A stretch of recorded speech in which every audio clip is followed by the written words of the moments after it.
Hello, this is Sam Simon, also known as Dementia Man, and I am recording our blog, and I have a special guest. You can see her already, um, for the week of January 18th.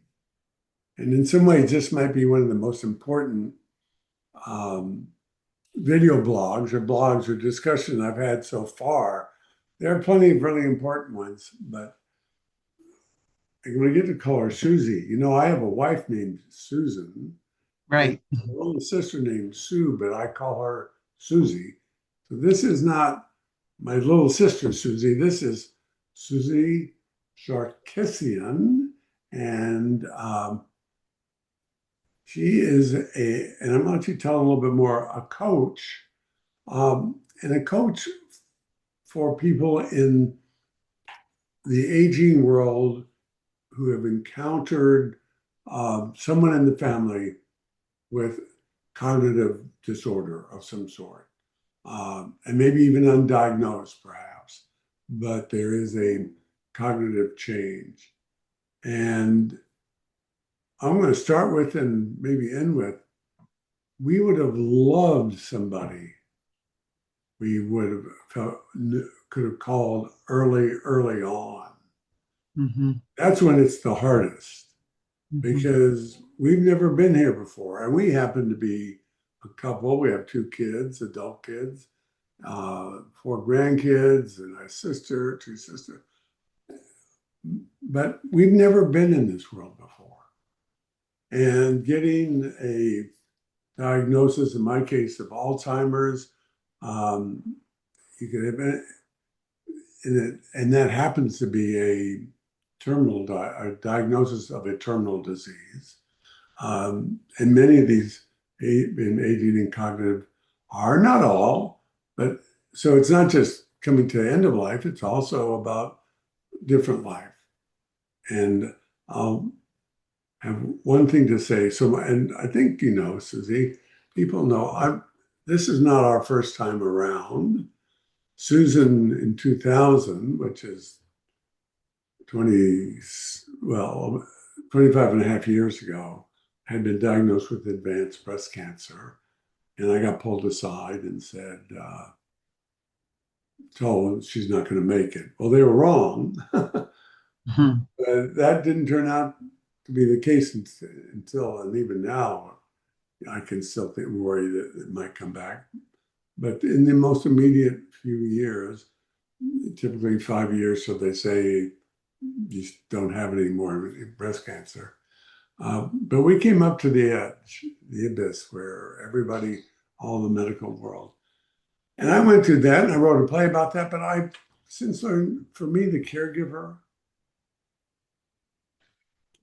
relative to her journey, is somebody who changes. She was always Susan, Hmm. and I'm becoming someone else. But anyway, so tell us a little bit, Susie, about what you do and maybe even a couple of thoughts about when or how people can begin to think about how to call somebody like you, Hmm. and particularly maybe the mindset of the situation you've encountered where the they need to people need to sort of say we need to call somebody, we need to, or how Right. to get out of this box. So Right. Right. Okay. Well, thank you for bringing me on to this today. And to make it even a little more confusing, my given name is Susan, and I go by Susie. So so there you go. Um, we must be related. so yeah.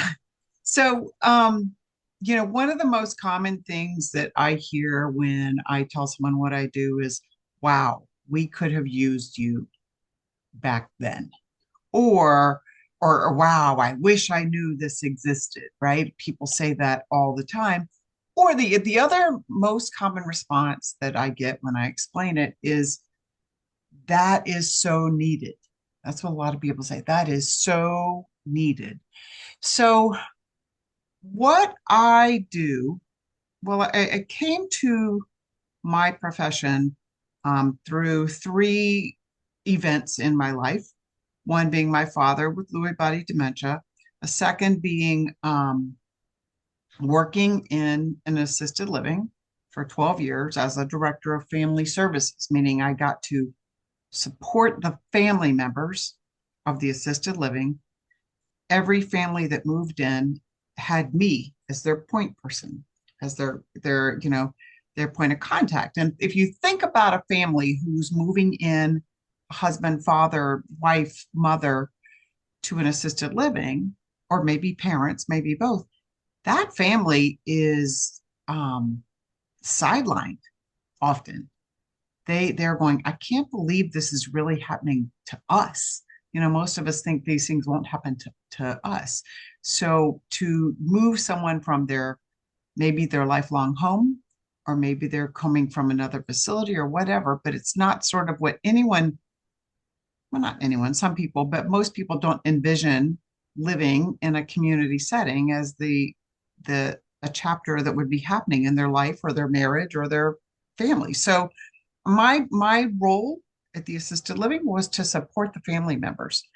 And then I also am a certified life coach. So when you're a life coach, you're encouraged to find a niche. So some people are life coaches for women at midlife, or they might be a life coach for someone who's going through a career change, or they might be a professional coach for business.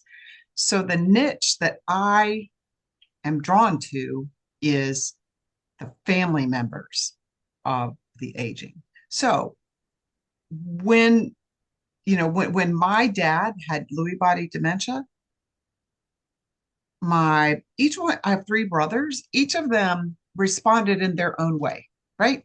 One of them opened his wallet and paid for whatever he could pay for. And another one would, if a phone call came in the middle of the night saying, I can't get dad off the ground, he would start his car and be there, right? He would just he was like the boots on the ground.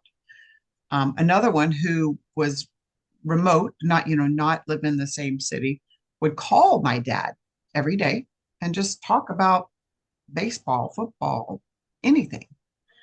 Just have a sort of normalized conversation to give my dad that.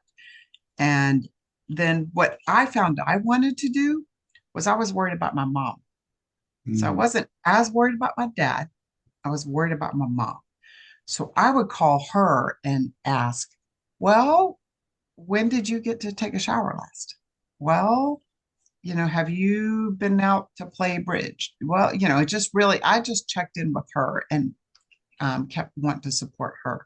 So those, my personal experience and then my job and my training led me to wanting to creating this business. And my business is coaching family members of the aging. So it could be you're watching someone change through a cognitive diagnosis. You also could be watching someone change because they had a stroke and they used to be a marathon runner and now they're in a wheelchair. Or it could be simple aging.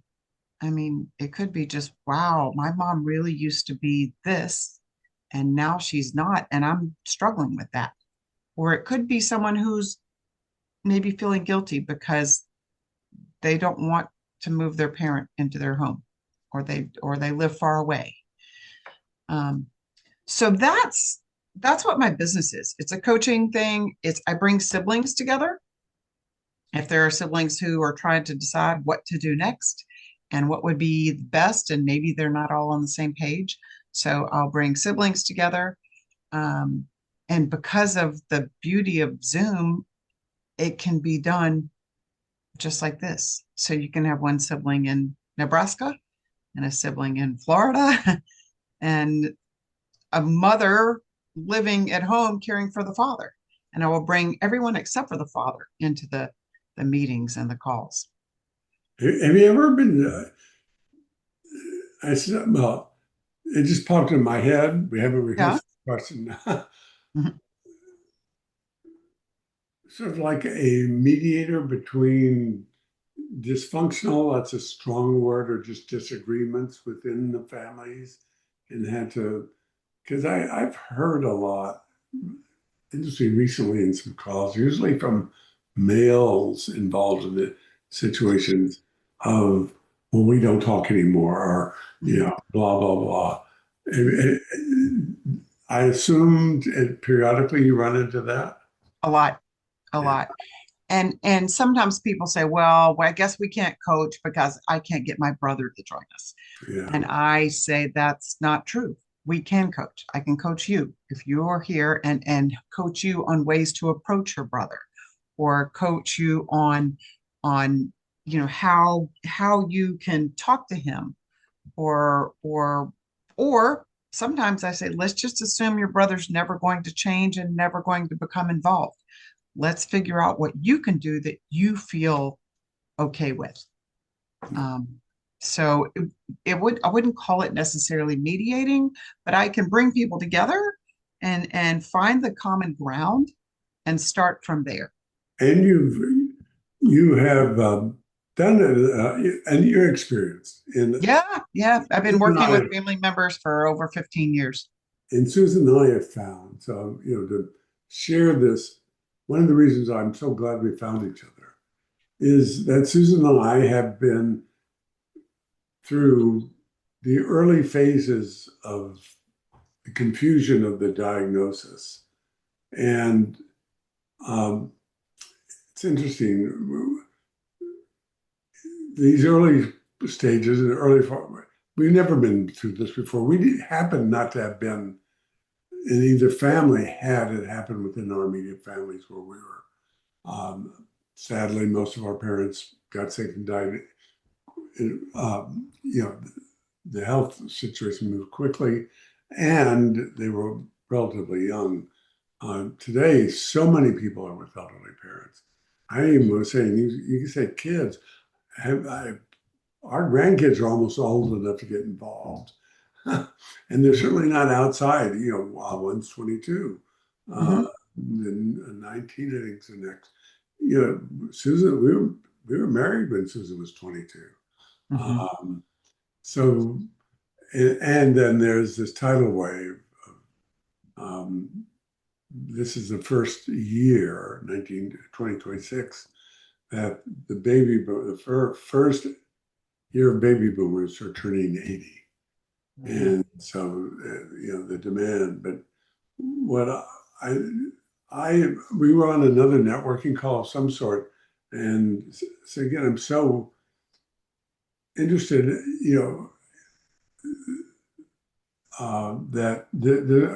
that you're available, that is available, and the need uh, to, to have somebody, whether you, like you said, coach one of the people.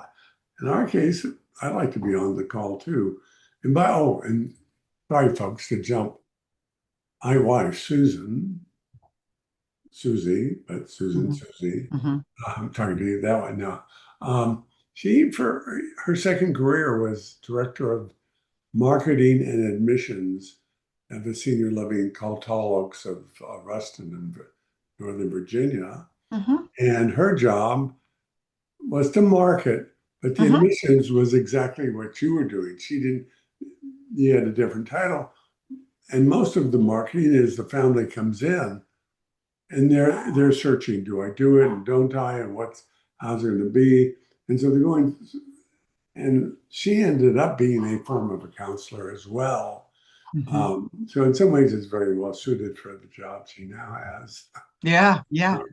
Well, I But mean, and look, the reality is when someone's loved one is changing through a diagnosis, through aging, through whatever, and the partner has found themselves a caregiver or found their feelings changing, or the reality is watching all that is is jarring, is can stop you in your tracks. right, And when so the assisted living I worked with realized that if a family member walked into a department head's office and said, I need to talk about my feelings about this, that department head who might be managing 50 employees and 36 residents was expected to sort of stop and then become a counselor. So, Right.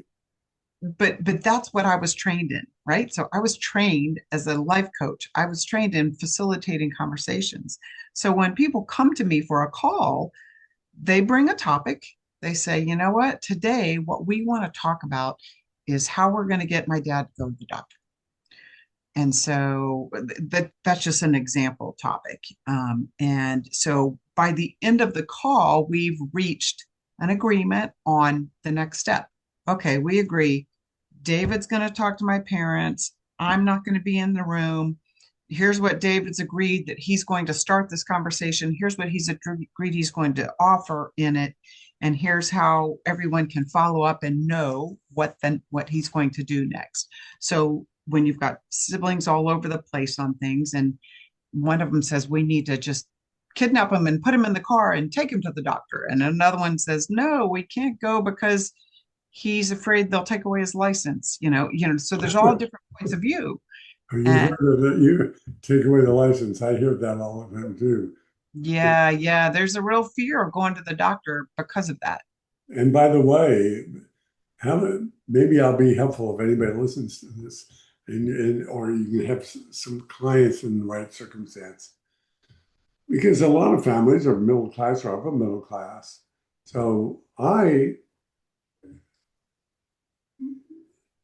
chose to go to a vocational rehabilitation clinic nearby and asked to be tested to You're the see. exception.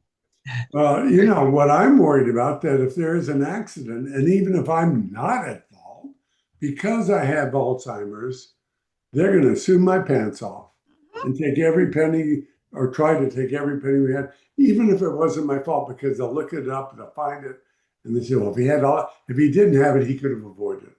Right. So it's a protection.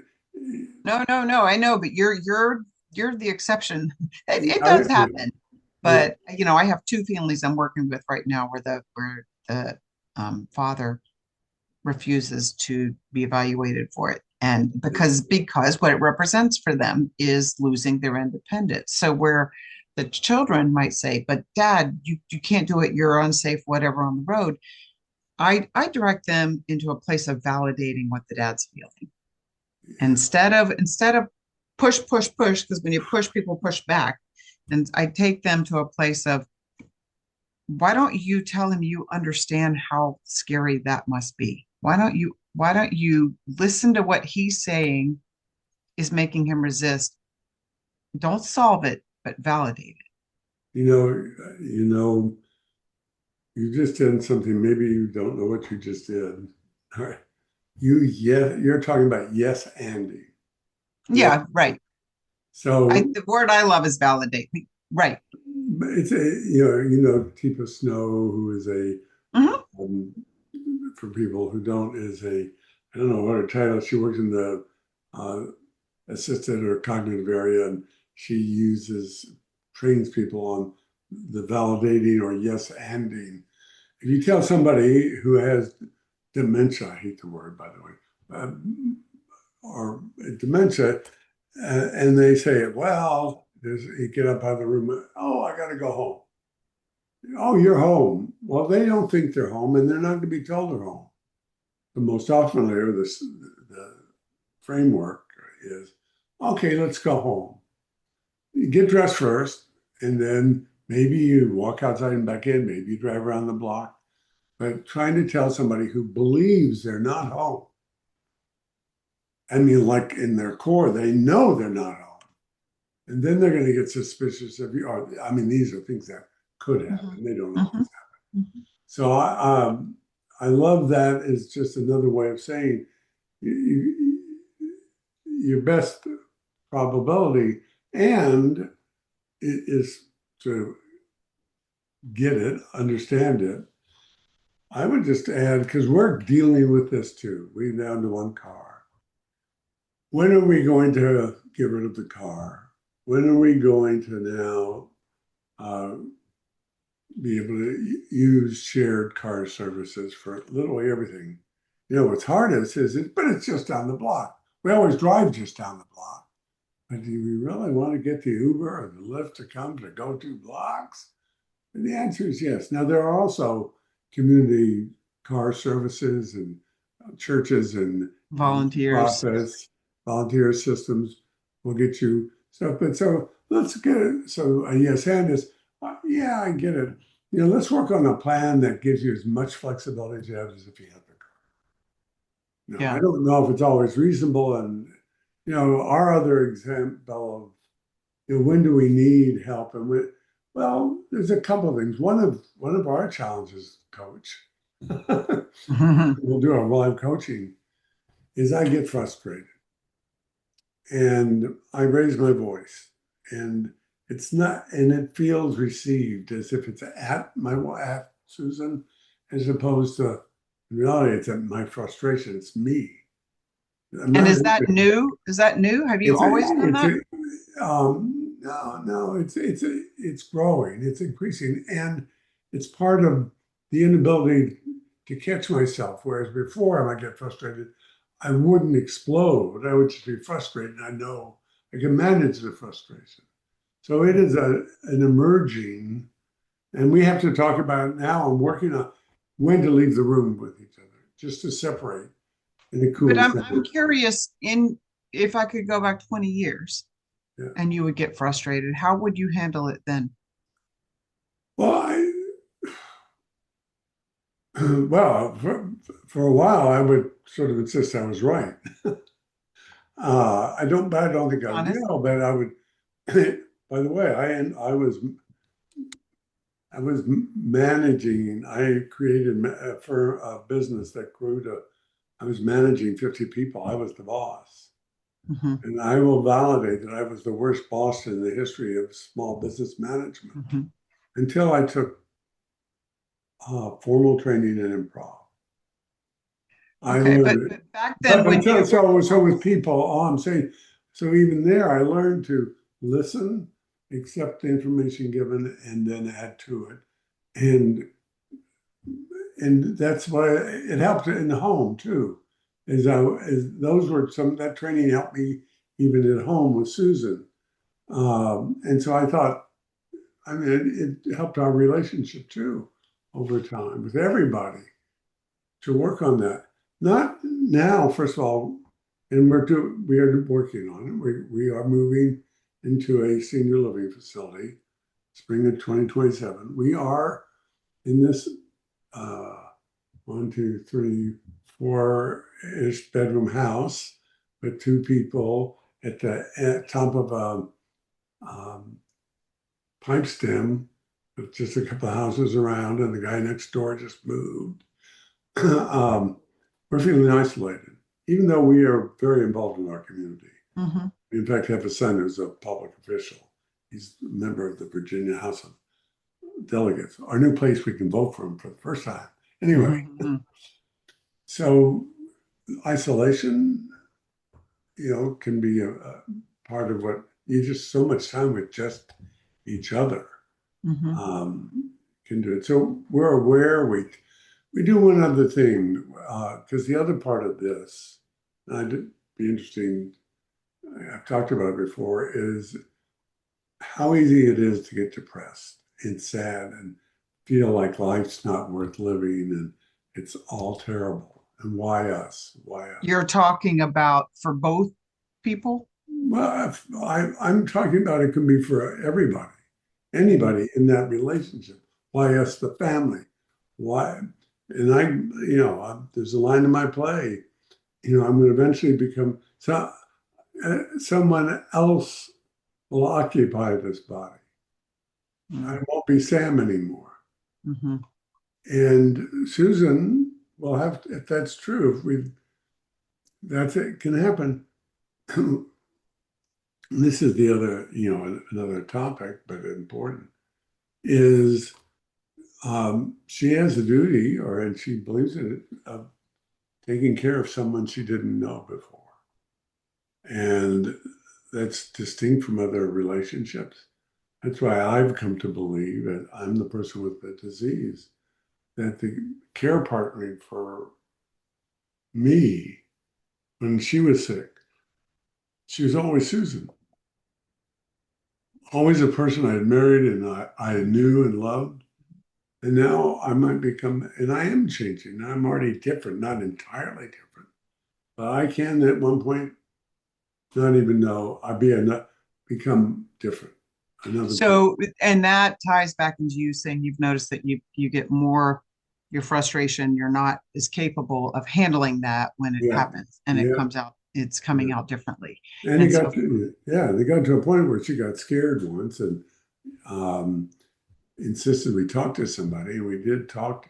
But what was important about the conversation, wanting to talk to somebody, we did it over Zoom.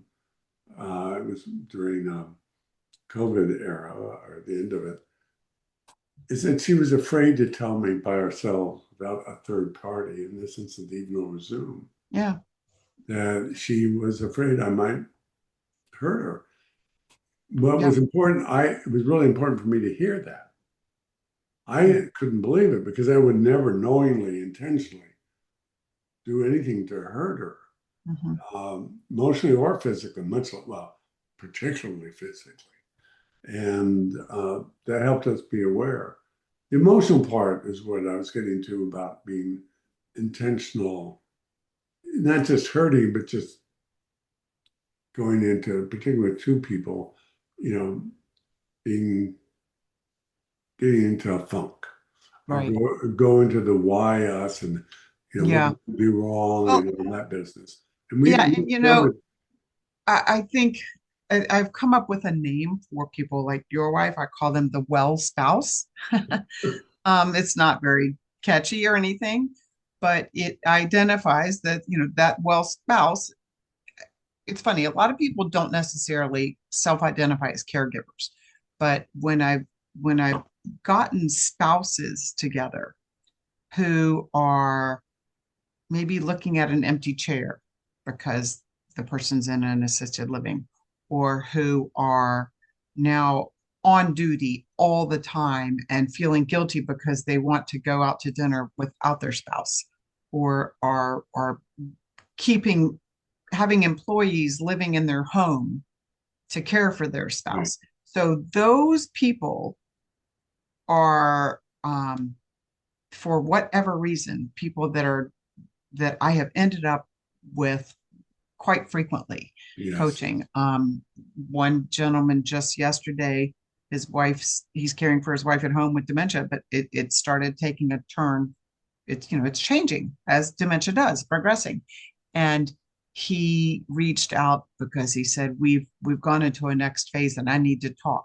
Whereas 2 years ago, it would have been his wife he talked to. Now it's not his wife.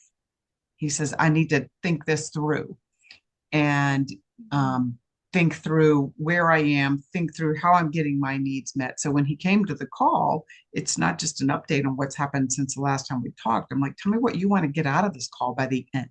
So coaching is very action oriented. I don't have an agenda for the call. I tell the client to bring their topic and I say, tell me what you'd like to get out of this. So there's usually a next step by the end. So that example I used earlier about the family, the next step was that the son was going to have the conversation with the dad and the stepmother, or no, with the dad alone. I'm sorry. So each call by the end, there's a sort of a next step. Um, I'm not putting them through my program. Yeah. I'm letting them determine because a coach doesn't. Someone said to me once, "Oh, you're a coach. You're going to tell me how to live my life." I said, "Nope. You're telling me how you want to live your life, and I'm helping holding you accountable." So a lot of what I do is Yeah. hold up the mirror and say, well, here's what I see you doing. So I was coaching a gentleman yesterday, the one who I said his wife has changed and he's really struggling watching that it's gone to the next level. And while we were on the call, he says, hold on, I got to take this phone call. It was the hospice nurse. He says, okay, yeah, come tomorrow at 2 o'clock. And then we picked up where we were going. Then a few minutes later, he said, hold on, I've got another call. And he's sort of in this kind of a little bit of a frantic part. And he said to the person, sure, come to my house, come here between 1:15 and 3:15 tomorrow. And he hung up and I said, do you realize what you just did? You just double booked yourself. But as a coach, it was actually beautiful that it happened. As a coach, I was able to say, here's what I'm seeing you do. I've never seen you like this. Let's talk about the impact this is having on you. And you tell me what you need.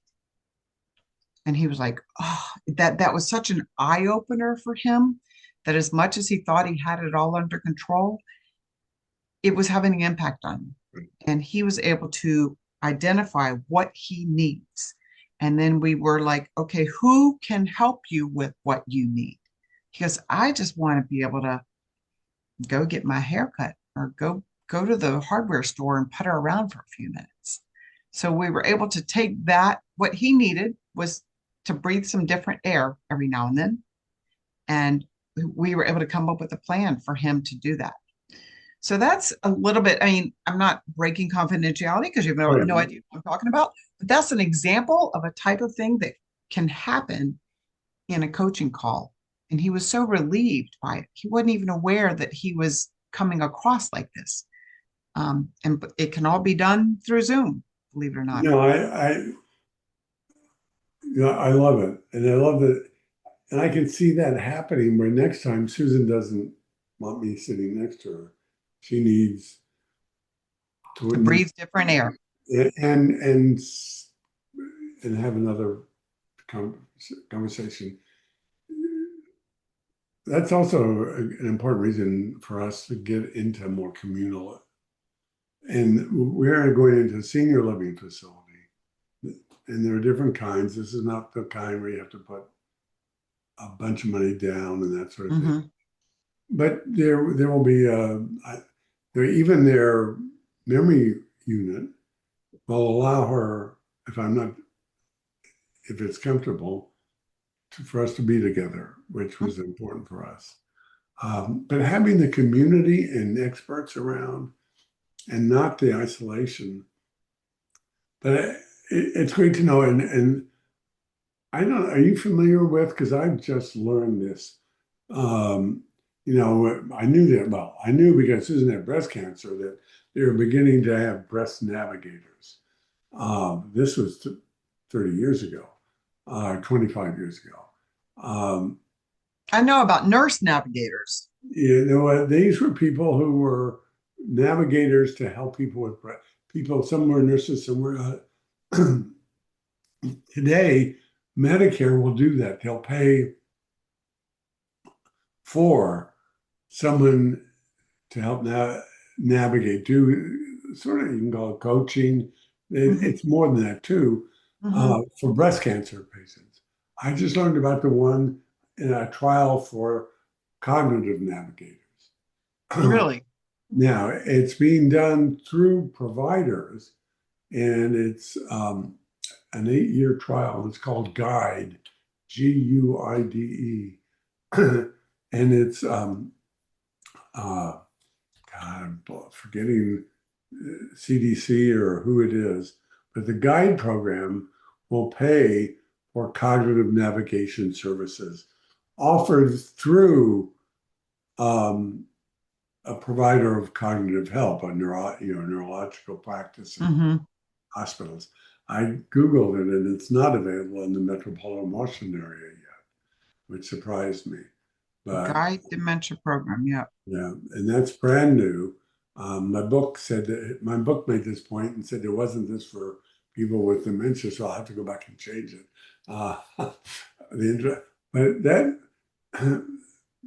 but what you're doing and what coaches are doing, and I hope people will look for coaches and as they need it. The either side of us, me, the person with it, or Susan, who's gonna knock Susan as well, um, and can Mhm. find help. And these are really, really important. I call, you're coaching, or I call it, it is coaching, but it's also navigating the Mhm. journey that Mhm. we're on and Mhm. helping do it. Yeah.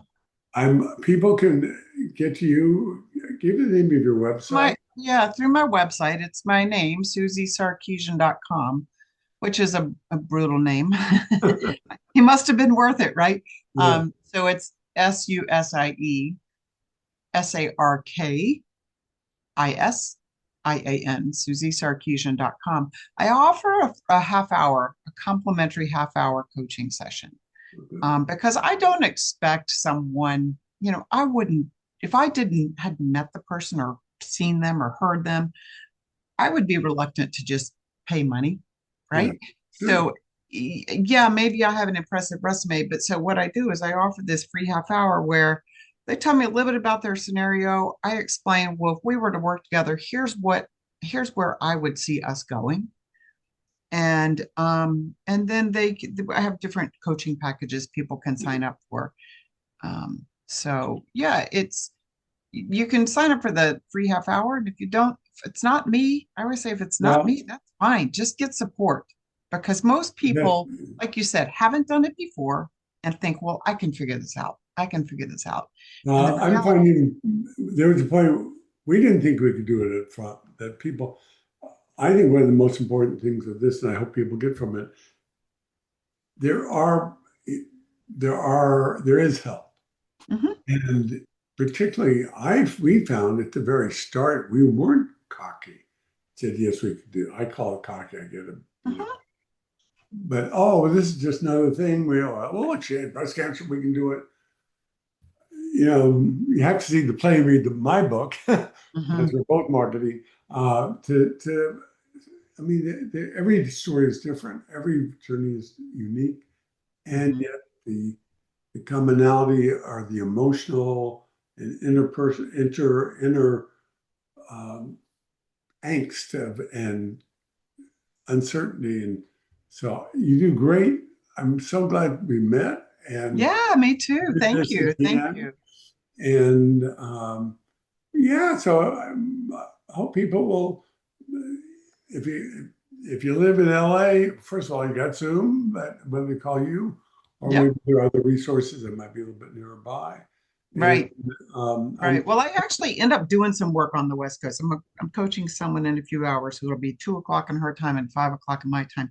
But I do have some connections out there because my former company is also in California. So, but yeah, the it big does. lesson is there is people to call. There are people to call your services, Mhm. and don't be afraid to call. And so many people hide it. So many people are afraid.